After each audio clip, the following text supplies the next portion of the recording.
I've seen a lot in my life, but neither Ruby nor I was prepared for this.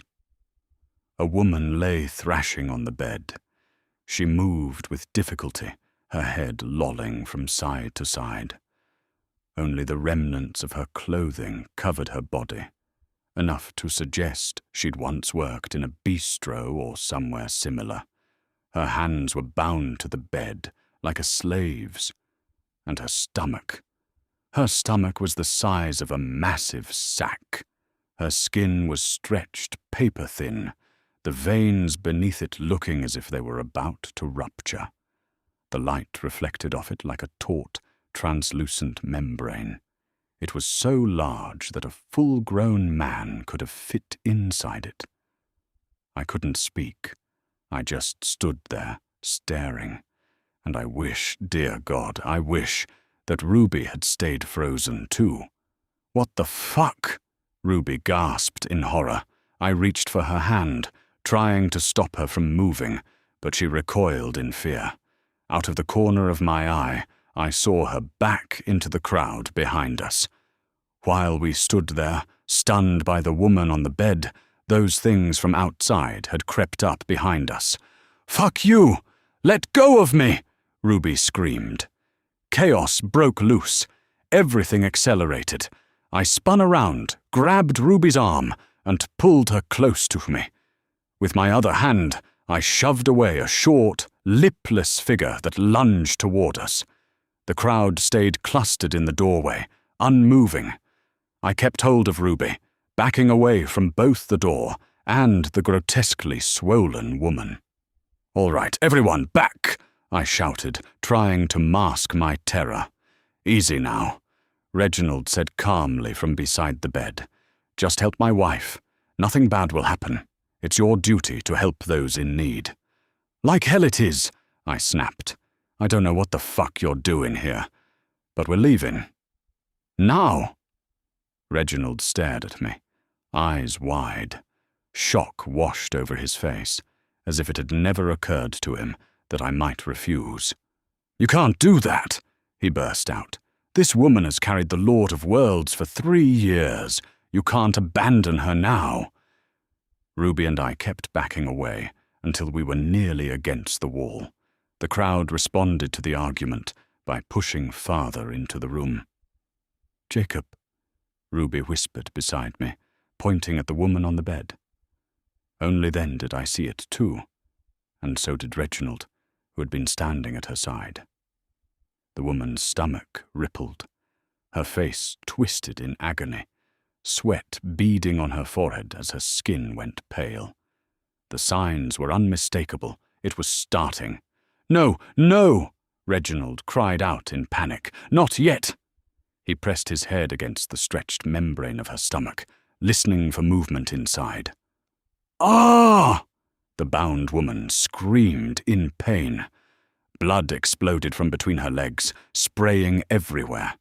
It came out with such force that the yellow, sweat-soaked sheets instantly turned red. Thin streams of blood spilled onto the floor, flowing from the bed like a spring. Ruby and I couldn't move. The scene was pure horror. "Fuck," Reginald whispered. He suddenly jumped back from the woman, as if something were chasing him, then bolted through a door at the far end of the room, slamming it shut behind him. The crowd erupted into wailing, like mourners at a funeral. They clawed at their faces and heads, screaming and sobbing. Ruby stood frozen, but we couldn't stay there. I nudged her shoulder gently and gestured toward the door Reginald had escaped through.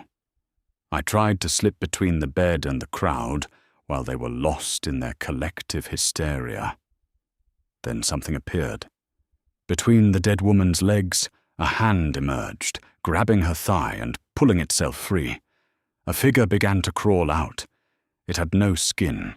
Its flesh glistened red, with bones visible in places, like a half-digested human body. Half of it was already outside her. The crowd screamed. Ruby and I were living through the worst nightmare of our lives. "Jacob, help me," the thing said, its voice coming from the woman's body. That was when panic took over. We had to run. Now.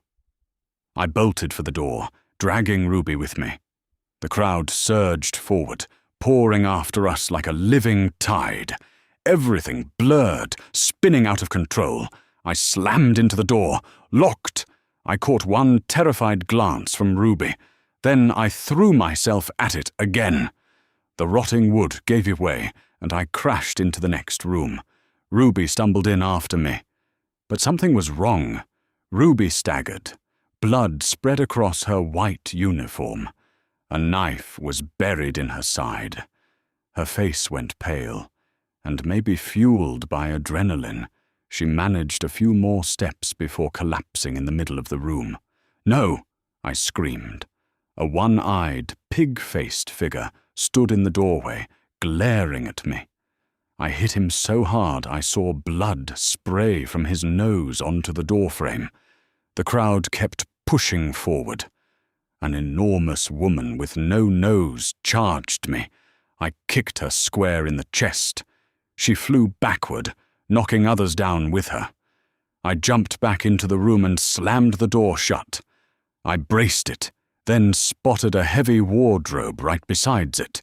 I shoved it in front of the door. "Help me, Jacob," a voice cried from the other side.